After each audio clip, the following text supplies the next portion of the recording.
Olá, tudo bem? Esta é mais uma edição da série de podcasts realizados pela Escola do Legislativo e desta vez o tema é Dezembro Vermelho, combate ao HIV. Uma série de fóruns temáticos que a Escola do Legislativo realiza durante o ano, trazendo assuntos que são de interesse da coletividade e da sociedade. Hoje nós temos como tema avanços no combate e prevenção ao HIV e AIDS, serviços públicos oferecidos em Araraquara e, enfim, a situação que acontece aqui no nosso município. Nós temos participando deste podcast a presidente da Escola do Legislativo, também autora do projeto de resolução número 19 de 2023, que instituiu o Fórum Dezembro Vermelho, vereadora Luna Meyer, também a Saliane Ribeiro, que é coordenadora do Programa Municipal de ST-AIDS, e a Michele de Abreu Guidelli, que é agente administrativa da Coordenadoria de Vigilância em Saúde. É com essas pessoas que nós vamos conversar hoje nesse podcast. Primeiramente, vereadora Luna Meyer, sua saudação. Obrigada, Chico. Gostaria muito de saudá-lo, saudar a Saliane, né, que reservou um tempinho aqui para nós, eu vim compartilhar bastante da bagagem dela, e da Michele, que está acompanhando ela. Sejam muito bem-vindas e que essa seja a primeira de muitas vezes, porque o nosso objetivo com esses podcasts e com a Escola do Legislativo é estar levando informação de qualidade, né, sobre todas as temáticas relevantes para a nossa população. E acho que o Dezembro Vermelho, né, a luta contra o HIV, as formas de prevenção, por mais que seja uma questão, de certa forma, meio que neutralizada, pede ainda muita atenção para que não precise ser neutralizada novamente, né? Então, se hoje em dia a gente tem avanços nesse ponto, é porque, felizmente, há um trabalho muito empenhado para que essa questão seja devidamente divulgada. Então, agradeço muito vocês duas por estarem aqui hoje, reforçando mais uma vez essa questão, e vamos seguir reforçando sempre que for preciso. Agora, para ouvir a saudação da Saliane, eu já faço uma pergunta. Considerando a redução de mais de 25% da mortalidade pela AIDS no Brasil, Araraquara acompanha essa tendência, Saliane? Bom dia, eu agradeço muito o convite, né? É um espaço muito importante da gente poder divulgar o nosso trabalho, divulgar o programa IST-AIDS, para que as pessoas tenham conhecimento, que elas têm como ser atendidas, ser acompanhadas, e que a AIDS, embora assim seja assustadora, tenha toda essa questão aí do estigma, essas pessoas não estão sozinhas e o programa está aí para auxiliar nisso. Saliane, eu lembro que há algum tempo, quando foi lançada em Araraquara aquela unidade de busca ativa, né, o CTA, Centro de Testagem Anônima, não sei se é exatamente esse o nome, não é esse o nome hoje. Centro de Testagem e Aconselhamento. Quando foi lançado lá no passado, ele tinha essa nomenclatura. Eu lembro que na apresentação, alguma autoridade disse que Araraquara ia ter, num primeiro momento, um crescimento do número de notificações, porque a cidade faz uma busca ativa. Isso. E é isso que eu te pergunto, essa busca ativa continua? Continua. Na verdade, o CTA ele é um dos serviços ofertados pelo programa, né? É um dos recursos que o programa disponibiliza. A função do CTA é cuidar das atividades extramuro. O que são essas atividades? A gente faz um trabalho árduo de busca ativa, tanto daquelas pessoas que fazem acompanhamento no programa e que estão faltosas, né? A gente faz acompanhamento das crianças expostas ao HIV, das gestantes, e a gente leva também o nosso trabalho para fora da nossa unidade. Na nossa unidade, a gente realiza testes rápidos para HIV, para sífilis e para as hepatites. E tem pessoas que não conseguem comparecer à nossa unidade. Embora as unidades de saúde, os postos, né, eles também realizam esses testes, às vezes as pessoas, até por questão de horário, de trabalho, não conseguem ter acesso a esse recurso que o município disponibiliza. Então, o CTA, ele vai até essas pessoas, a gente vai até lugares remotos, a gente vai à noite, a gente vai sábado, domingo, feriado, Dia da Criança, Carnaval. Eventos, né? Universidades, empresas, e a gente leva o nosso trabalho, aquele trabalho que a gente realiza lá na nossa unidade, a gente leva esse trabalho para a periferia, para que essas pessoas aí que não conseguem chegar até a gente, até o nosso trabalho, que elas tenham acesso aí a esses recursos que o município disponibiliza. Obrigado. Agora, Michele, sua saudação, e eu já te pergunto qual a importância de se observar as estatísticas do Brasil e as estatísticas geradas em Araraquara. Eu acho que quem poderia responder isso melhor seria a gerente mesmo. Bom dia. Bom, essas estatísticas, né, elas servem para nortear o nosso trabalho, para ver o que temos que melhorar, como que anda a situação do país no sentido de provisão de medicamento, no sentido de acesso, no sentido de monitorar as populações mais vulneráveis. A gente sabe que o HIV/AIDS está muito ligado à questão vulnerabilidade social também. Né? Então, as populações assim, que têm maior dificuldade financeira, que têm maior dificuldade de acessar os serviços públicos, então, essas estatísticas elas servem para nos nortear, na verdade, e definir ações para que a gente possa chegar até essa população. E existe, assim, algum nicho social que vocês observem atualmente que o HIV tem tido uma maior incidência? Quando a gente vai separar em nichos sociais, aonde você percebe maior essa incidência? Não estou falando de necessariamente classe baixa ou classe alta, mas nichos sociais. Bom, o HIV/AIDS ele está em todas as classes sociais, né? Predominantemente nas periferias, tá? Mas assim, hoje a gente tem estatísticas que elas comprovam que o maior número de infectados, as populações mais vulneráveis ao HIV é a população LGBT, principalmente os homens gays. Há casos em relação às mulheres homossexuais, é normal ou seria mais os homens homossexuais? Não, a grande maioria, segundo as estatísticas, são os homens gays. Mas esse número ele vem assim disputando espaço com os homens heterossexuais também. Então, assim, está tendo uma crescente, né? Há uns anos atrás, quando começou aí a pandemia, né, de HIV/AIDS, parece que era rotulado nessa população, mas hoje não. Hoje isso vem sofrendo aí, né, uma briga aí pelo pódio, né? E é engraçado, né? Porque muitas pessoas colocavam, muitas vezes associavam o HIV a uma questão de orientação. Mas, da forma como você coloca, parece ser muito uma questão de gênero. No caso, gênero homem cis. Na verdade, né? A questão seria de maior vulnerabilidade. Né? De maior vulnerabilidade. A gente sabe que a população LGBT ela está mais vulnerável, até por questões sociais. Né? Aí entra a questão de mercado de trabalho, de acesso à saúde, de acesso aos recursos do município. Né? Então, por isso que as populações mais vulneráveis engloba também grande parte da população LGBT. Hoje, segundo as estatísticas, os homens gays estão liderando o ranking de HIV/AIDS no Brasil, mas vem aí, né, sofrendo não vou falar assim, uma predominância, mas assim, a população masculina, heterossexual, né, ela está vindo aí, chegando junto. Você consegue me dizer em números, mais ou menos? Não, números, não? Assim, eu não vou arriscar falar números, né? Mas assim, está bem próximo. Tá bem próximo. Ainda falando de estatísticas, ao longo do tempo, nós tivemos momentos em que a incidência maior era em jovens, em outros momentos em idosos. Como estão essas duas situações hoje? Bom, a gente tem aqui, até trouxe uma colinha, né? A idade predominante, não só do HIV/AIDS, mas de todas as ISTs, vai de 13 a 49 anos, mas a prevalência seria de 19 a 29 anos. Tá? Então, assim, além do homem, né? do sexo masculino, do heterossexual masculino, ele está aí também, né, alavancando aí o ranking do HIV/AIDS. Essa idade de infecção ela caiu também. Essa idade ela caiu.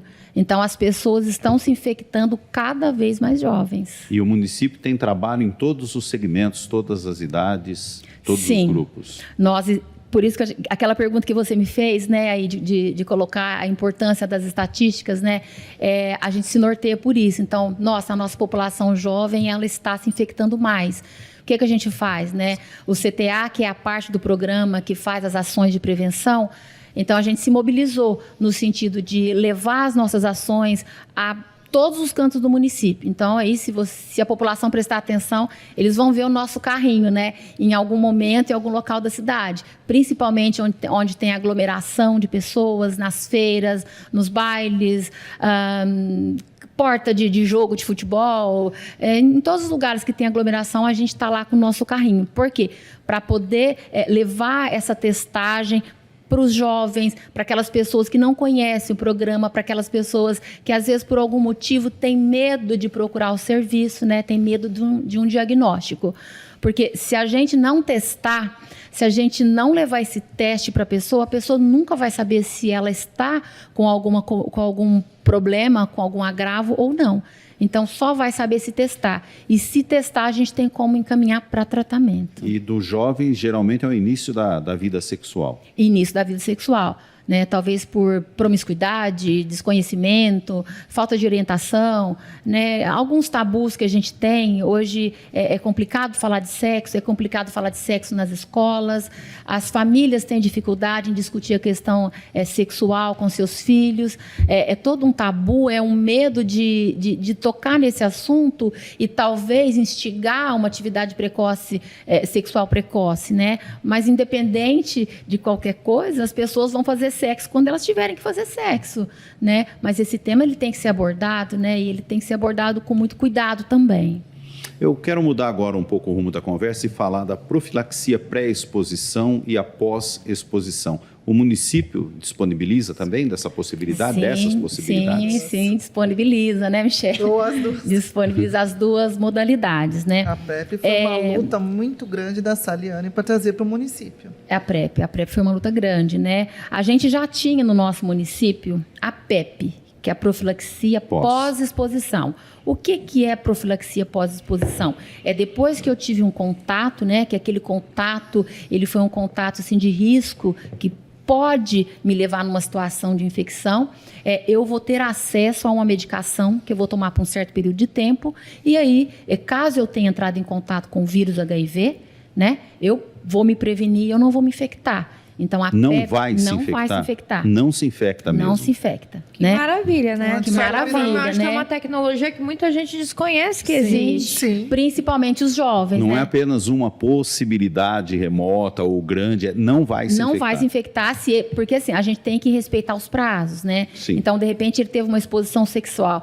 O que a gente fala de exposição sexual? É quando você tem uma relação sexual sem proteção. Né? Então, você não sabe se teve infecção, se você se infectou naquele momento com HIV. No caso, a PEP ela é só para HIV. Ele não sabe, então ele não vai esperar acontecer o pior para depois tomar providência. Então, ele tem até 3 dias depois da exposição sexual para fazer uso da medicação e caso ele tenha entrado em contato com o vírus, ele não vai se infectar. Repetindo, até 3 dias após a infecção.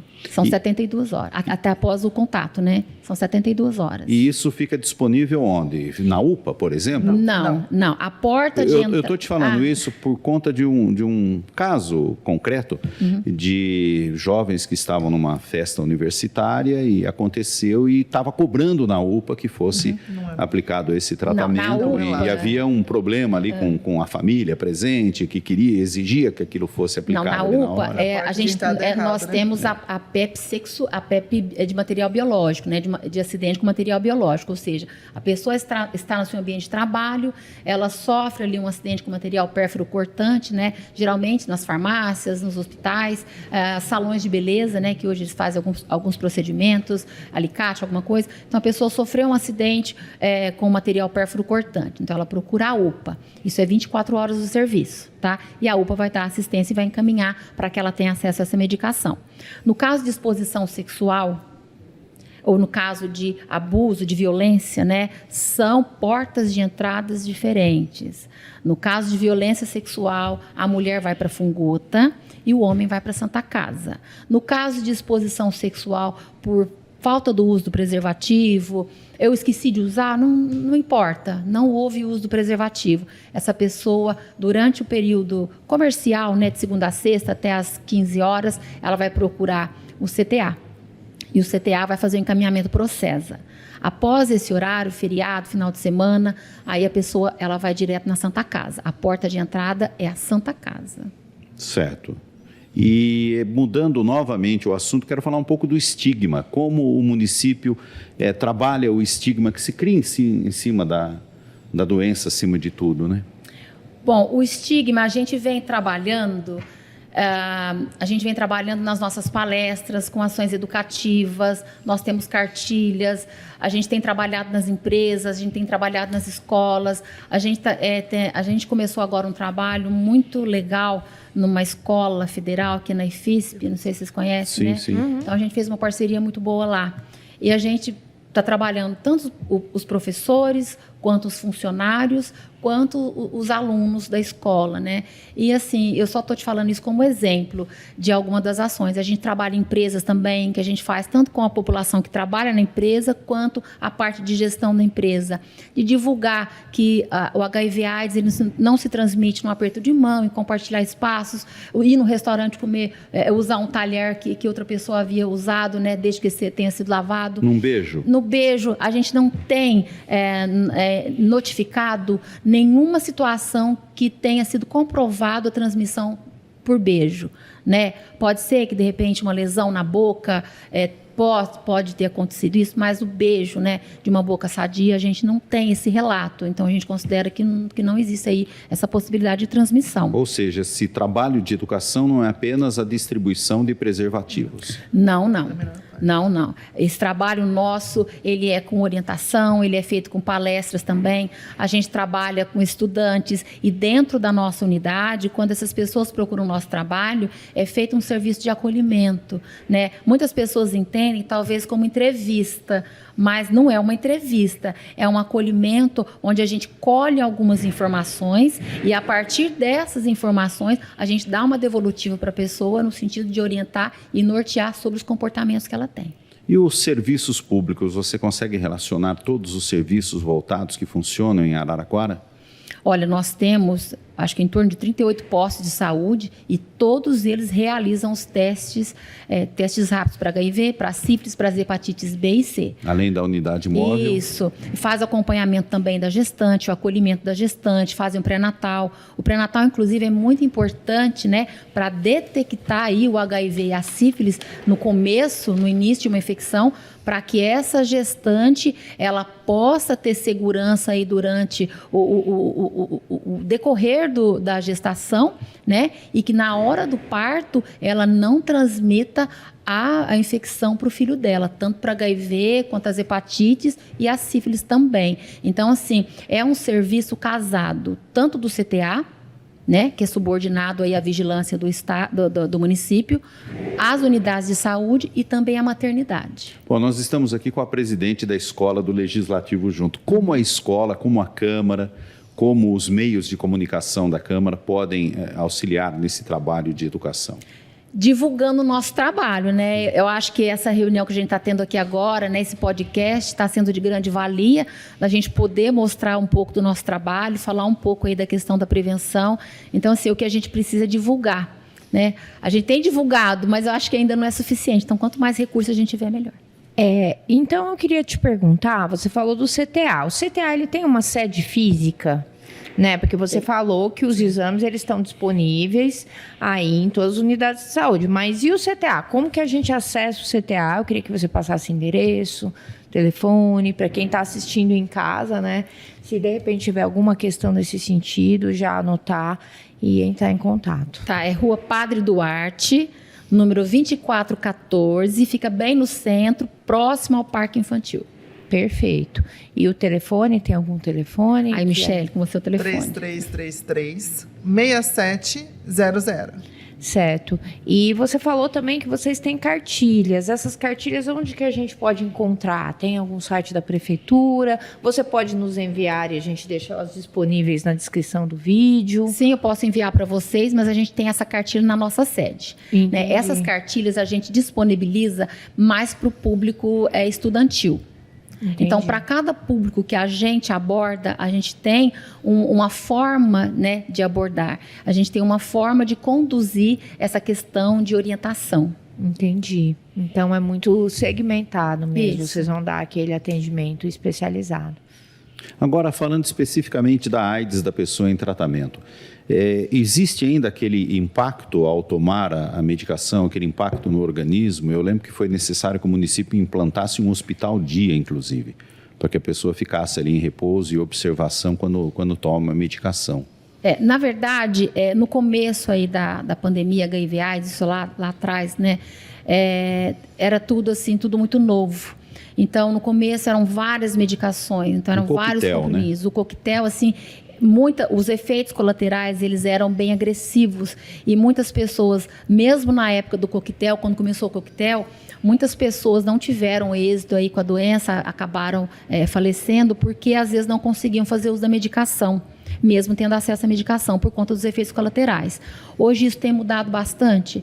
A gente tem aí uma combinação de medicamentos, né, que para cada problema ou para cada situação, para cada indivíduo, né? Porque o indivíduo, as pessoas são diferentes, né? E a questão da AIDS, ela vai refletir de formas diferentes em cada pessoa. Então, para cada situação, tem uma indicação específica e essa indicação ela é avaliada pelo médico, pelo infectologista que faz o acompanhamento. Mas a gente sabe que hoje, né, essa questão da medicação ela está bem avançada. Hoje nós temos aí que já foi aí adquirido pelo Ministério da Saúde uma medicação nova, que é o Dovato, que é uma combinação aí de 2 antirretrovirais, e que a gente espera que tenha menos efeitos colaterais e que, por ser essa combinação, facilite bastante aí a questão da adesão ao tratamento, né? E que venha contribuir bastante. Ainda não chegou para nós, mas assim, a gente já sabe, né, que foi adquirido pelo Ministério da Saúde e que em breve vai estar aí na distribuição dos programas de ST/AIDS. Muito bom.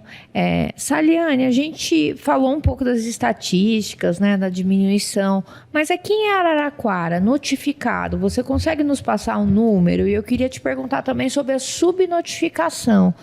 O quanto vocês estimam que há de subnotificado de pessoas portadoras do HIV, pessoas que acham que não tem, mas tem, e perguntando já, e a quais sinais que a pessoa deve ficar muito atenta, assim, caso ela perceber que ela está apresentando, para ela realmente correr e providenciar um teste que talvez ela seja portadora. Hoje, no nosso município, nós temos em torno de 1.100 pessoas vivendo com o vírus HIV/AIDS e que fazem acompanhamento lá no nosso programa. O vivendo é diferente de doente mesmo? Vivendo com o vírus, ele tem o vírus e ele pode ter a sua vida dentro dos padrões normais, ele vai trabalhar, ele vai ter seus filhos, ele vai estudar, ele vai seguir a sua vida de uma forma normal, como qualquer outra pessoa que tem uma doença crônica, por exemplo, uma hipertensão, um diabetes, né?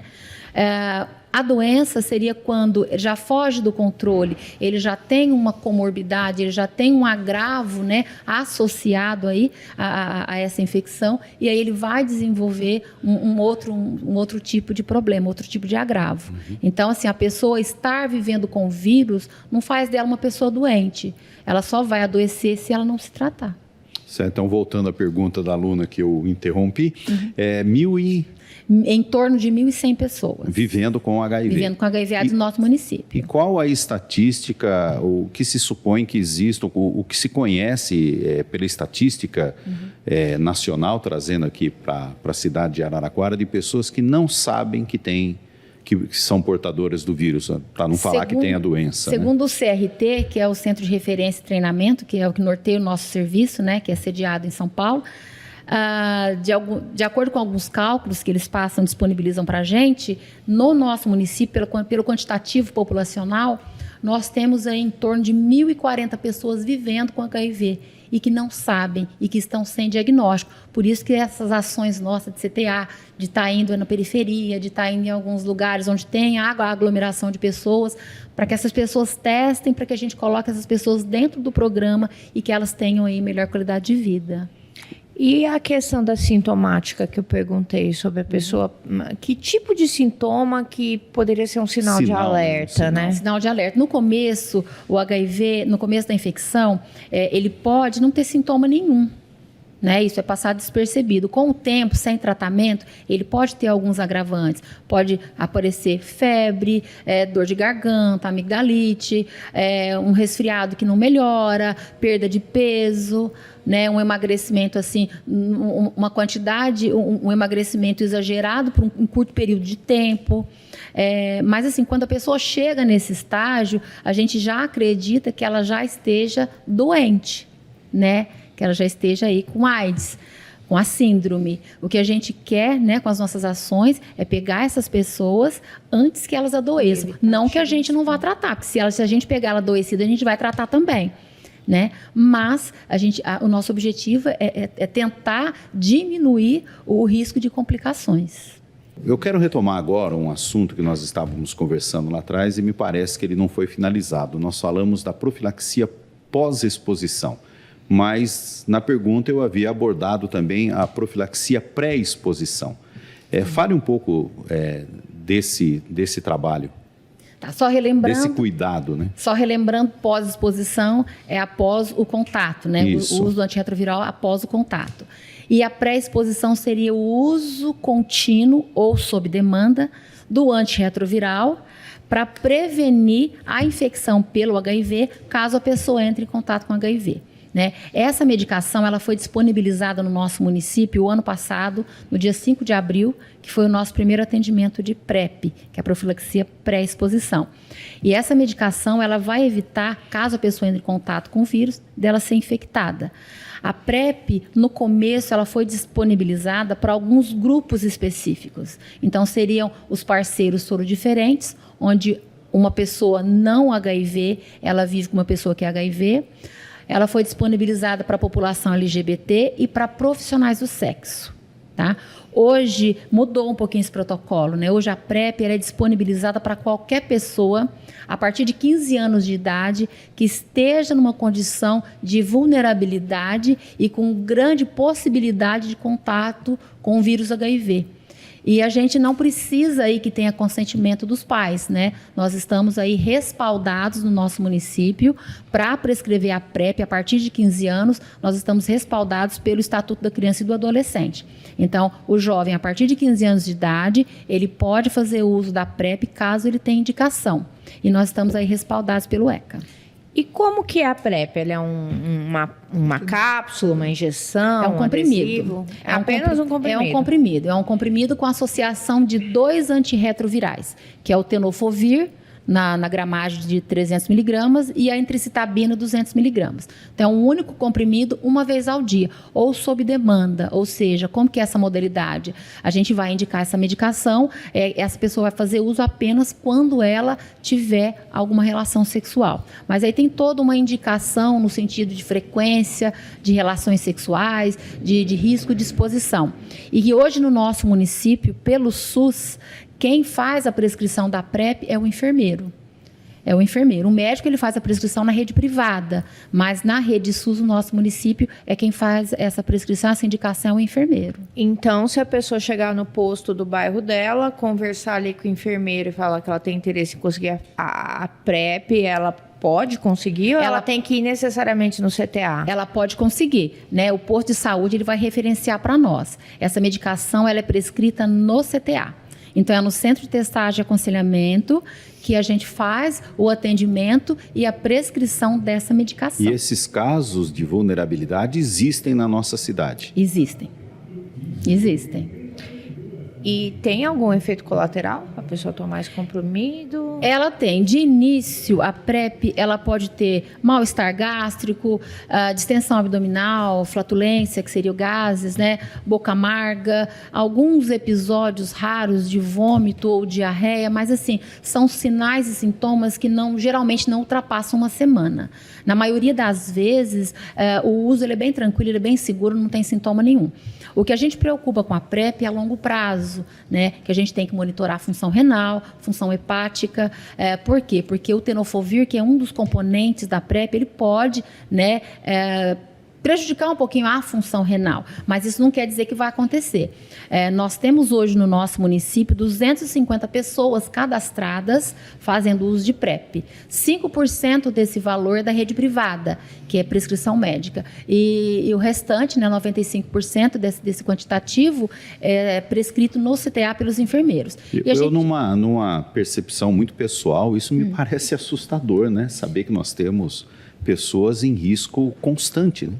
De vulnerabilidade permanente. Na verdade, a PrEP ela veio para somar os cuidados de prevenção. Quando a gente fala de prevenção, a gente não fala de prevenção isolada, a gente fala de prevenção combinada. Então, que combinação é essa? A combinação é a testagem rápida, em tempo hábil, para que a gente comece aí o tratamento precocemente. Também prevenção à distribuição de insumos do preservativo interno, que seria o masculino, do preservativo interno, que seria o feminino, e do preservativo externo, que seria o masculino, né? Até por uma questão de inclusão, a gente usa agora a terminologia interno e externo. A gente tem também a orientação em relação à diminuição do número de parceiros, né? Não no sentido de rotular condutas sexuais para a pessoa, mas de nortear no sentido de que quanto menos eu me exponho, menor risco de entrar em contato com algum agravo, de ter algum agravo. Também a questão da orientação, do acolhimento e agora a PrEP, que a gente já tinha, né? E a PrEP que veio para somar aí nesse conjunto, nessa sacola aí de cuidados de prevenção. Então a PrEP está sendo assim de grande recurso para a gente. O que a gente tem observado do ano passado até agora é que diminuiu, né, a quantidade de procura por PEP. Por quê? Porque essas pessoas estão se prevenindo e fazendo uso da PrEP. Nós não temos assim dados ainda sólidos, né? Não foi feita nenhuma estatística nesse sentido, mas assim, de um modo geral, de um modo grosseiro, no nosso trabalho, a gente tem percebido isso, né? E assim, a população jovem, ela está tendo conhecimento e também está procurando. Mas ainda não é o suficiente. O que a gente quer é levar a PrEP para mais pessoas e que mais pessoas tenham conhecimento que o nosso município disponibiliza desses recursos e tudo via SUS.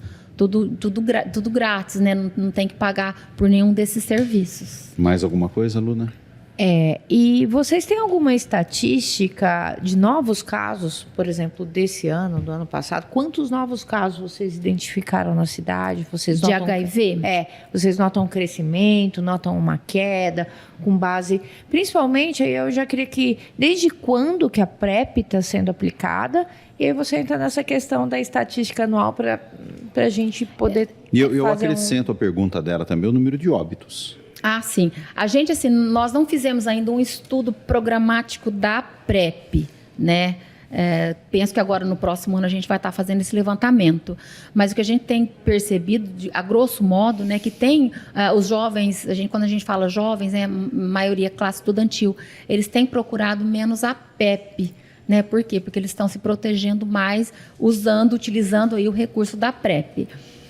Nós tivemos aí no nosso município, até trouxe aqui na minha colinha, né? No ano de 2022, nós tivemos 60 novos casos de HIV, né? 53 na população geral, entre homens e mulheres, predominantemente os homens, e 7 gestantes. Agora, em 2023, até junho, nós tivemos 32 casos, mas a gente está falando que é metade do período, né? Nós tivemos 27 casos de HIV na população geral e 5 novos casos em gestantes. Com relação a óbito, o ano passado nós tivemos 6 óbitos por AIDS. E nesse ano de 2023, até novembro, nós tivemos 9 casos de óbitos. Então, mais, né? Aumentou um pouquinho. Mas, assim, não varia muito, né? Geralmente é nessa faixa, né? A gente tem pessoas que, assim, que são do nosso município e que fazem o acompanhamento em outras cidades, em outros estados. Às vezes por conta de sigilo, né? Elas têm medo de exposição, mas a gente quer deixar claro que o serviço nosso ele é sigiloso, né? De forma alguma essa pessoa vai ser exposta, até porque existem leis hoje, né, que podem proteger essas pessoas. Então, todo o nosso trabalho é um trabalho sigiloso. A gente não divulga pessoas, a gente não divulga situações. E que essas pessoas elas podem se sentir à vontade de fazer o acompanhamento na nossa cidade e contar aí com a descrição da nossa equipe. Mas a gente tem pessoas que, por N fatores, e uma delas seria essa, né, de estar procurando serviço em outro território, em outra cidade ou até outro estado. Então, por isso que a gente pensa que esses 1.100 pessoas que são notificadas no nosso programa, talvez existam até mais pessoas aqui no município, mas que não fazem acompanhamento com a gente. Mais algum dado que você gostaria de apresentar? Bom, o dado que eu queria, né, apresentar é a relação de distribuição nossa, né? Nesse ano aí de 2023, até o presente momento, nós distribuímos mais de 360 mil insumos, né? Incluindo gel lubrificante, incluindo preservativo interno, preservativo externo, né? Além do material aí educativo. Se você vier na Câmara, ali na frente tem o nosso preservativo. Sim, sempre. Eu sempre recomendo o pessoal pegar ali.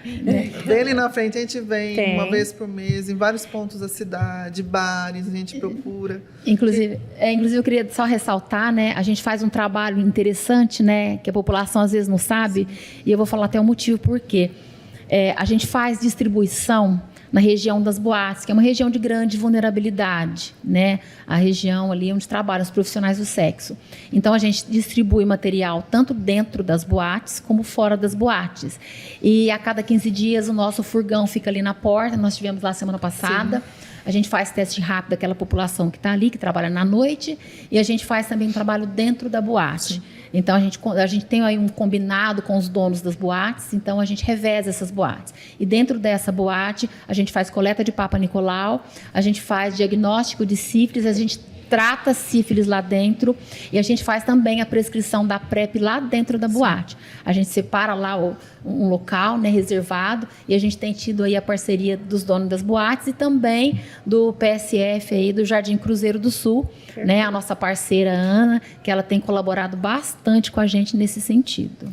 Eu ia, inclusive, perguntar para vocês, aproveitando a presença de vocês aqui, as questões das ISTs. Se a gente falou bastante do HIV aqui, mas eu queria questionar se existem outras que estão com bastante contágio e que seria interessante a gente divulgar a prevenção e como vocês trabalham. Quais que seriam as outras ISTs que tem bastante incidência no município e como buscar o tratamento para elas? No nosso município, não só no nosso município, mas no Brasil todo, né? A gente está aí numa situação bem crítica em relação à sífilis. E a nossa preocupação maior com a sífilis seria na transmissão vertical. Na transmissão da mãe para o bebê na gestação e na hora do parto. Então, a gente tem feito um trabalho assim, incessante, em parceria com a atenção básica, em parceria com a maternidade, para fazer esse diagnóstico precoce, para a gente tratar essa gestante, para que ela não transmita para o bebê durante a gestação e nem na hora do parto, né? Mas, atrás da sífilis, nós temos problemas com herpes, nós temos também problemas com condiloma, que é o HPV, tá? E nós temos também a síndrome do corrimento uretral, que seria aí a gonorreia nos homens, né? E nas mulheres também com algumas vaginoses. Entendi. Não é isso. Mensagem final, Luna? Eu queria agradecer muito a presença de vocês duas aqui para falar de uma pauta que é tão importante, né? Isso que você falou, infelizmente, o sexo ele ainda é um tabu de ser conversado. Mas ele acontece, não importa o quanto as pessoas vejam isso como tabu, as pessoas vão seguir fazendo sexo e precisa haver uma conscientização para que isso seja feito com segurança, né? É muito triste a gente não poder estar divulgando isso no ensino médio, por exemplo, que é uma classe tão necessária de estar sendo informada sobre essas situações, né? E eu espero de verdade que a gente consiga avançar com essas pautas, apesar do conservadorismo, né? Que, querendo ou não, atrasa muito isso, porque... E aí a gente tem esses casos, né? Como você passou, nós tivemos aí 9 óbitos por HIV em Araraquara, só nesse ano. Então, quer dizer, 9 óbitos que de repente poderiam ter sido evitados se houvesse sido feito uma educação melhor, né, dessas populações. Parabenizo muito, né? É interessante saber desses pormenores que vocês estão indo ali na zona do Baixo Meretrício, né, que as pessoas fazem essas práticas ainda e estão ali conscientizando essas pessoas, porque elas precisam, muitas vezes elas não vão ter acesso a essa informação de maneira nenhuma. E com vocês lá, realmente me deixa feliz saber que está tendo esse trabalho aqui. E percebo que a Araraquara está bastante avançada. Só realmente queria ver mais isso nas escolas mesmo, porque é necessário, né? Acho que, não sei, de repente vocês pensarem num panfleto, mas é que deixa ali, pega quem quiser, né? Não vai ser exatamente uma educação sexual nas escolas, mas vai ser uma boa informação ali sendo disseminada para quem busca ajuda. Muito obrigada mesmo. Uma mensagem necessária, né? Com certeza. Michele, Sim. sua mensagem final? Eu acho assim, a gente está num trabalho de formiguinha, mas eu quero que vocês saibam e nos procurem sempre que precisar, que se ache em risco, ou que tem um amigo, que às vezes você escutou da gente na escola, a gente também tem um trabalho com professor, que são grandes amigos, talvez seja o caminho. E procurem sempre a gente na rua Padre Duarte, 2414, das 7h30 às 16h30, de segunda a sexta. Nos procurem, qualquer dúvida também nos liguem, 3333-6700. Temos as nossas redes sociais, também o Instagram nosso, CTA_Araraquara, que vocês podem, às vezes, ter dúvida, mandar alguma mensagem, a gente vai tentar ajudar de alguma forma. Sempre sigiloso, não tenham medo, sexualidade não deve ser tabu, todo mundo faz, senão a gente não estava aqui. Sim. Um trabalho de formiguinha, mas se vocês sempre nos procurem, e agradeço muito pelo contato seus e agradecemos. Saliane, sua mensagem? 2 mensagens. 2. A primeira, quando vocês virem o caminhãozinho nosso, ou o carrinho da prefeitura na boate à noite, nós estamos trabalhando. Semana passada estava eu e o motorista na porta do motel, eu com o preservativo e ele com o carro assim. Eu falei, João do céu, se alguém passar aqui vai ver que a gente está indo no motel. E com o carro da prefeitura ainda, né? E outro dia um rapaz passou, filmou. Bordou, né? Eu vou denunciar vocês. Denuncia, né? ótimo. Então Ótimo, denuncia, que divulguem. a gente está trabalhando. Mostra né? que está trabalhando. Esse carro, inclusive, teve um dos eventos que ocorreram na frente da prefeitura que ele estava presente. Eu vi que ninguém ia fazer o teste, eu estava apresentando o evento. E eu falei, gente, façam o seguinte, façam dessa forma. Eu fui lá e sentei no carro e fiz o exame, para chamar as pessoas. Porque elas têm o medo de fazer o exame. Sim, mas a gente aborda, né? A gente tem. Se você fica lá parado, não adianta. Você tem que abordar, não, vamos lá, vamos fazer. Pegar pela mão, Qualquer né? pessoa ativa, 2 vezes no ano pelo menos, sexualmente ativa, vamos lá. A gente nunca sabe. Pois é. Não é só pode traição, estar de muitas anos coisas. ali, né? Por E é mais que muito mais esteja fácil. celibatário nos últimos 5 anos, vai Deixar saber o de que fazer você o fez. teste não vai mudar uma situação, né? Não, e você, Resultado, é muito né? mais fácil você tratar alguém saudável. Então vamos lá, vamos testar um furinho no dedo. Muita gente tem medo, tem que tirar o sangue. Não, furinho no dedo. Se eu não souber, é melhor, né? Meia Claro que hora, não, né? você Não é sabe melhor. o seu resultado, você já sai tratado. E a E outra a segunda mensagem? mensagem é que as pessoas elas têm direito de viver a sexualidade dela com liberdade, com respeito. Ninguém tem que gostar, aprovar, mas as pessoas têm que se respeitar. A AIDS não pega na solidariedade, no abraço, no aperto de mão. A gente tem que respeitar as pessoas e que essas pessoas elas possam ser felizes e viver a sexualidade dela com total liberdade. Mais É isso. respeito. Menos preconceito. Menos preconceito. Ótimo, muito obrigado, Saliane Ribeiro, ela que é coordenadora do Programa Municipal IST AIDS, também a Michele de Abreu Guidelli, agente administrativa da Coordenadoria de Vigilância em Saúde. vereadora Luna Meyer, presidente da Escola do Legislativo e autora do projeto de resolução que instituiu a resolução que criou o Fórum do Dezembro Vermelho e também vários outros fóruns temáticos que vão acontecer o ano todo, todos os meses. Muito fórum, bastante fórum. Esse foi o podcast da Escola do Legislativo com o tema Dezembro Vermelho, combate ao HIV. Nós falamos sobre avanços no combate e prevenção ao HIV/AIDS e também os serviços públicos que são oferecidos aqui em Araraquara. Muito obrigado.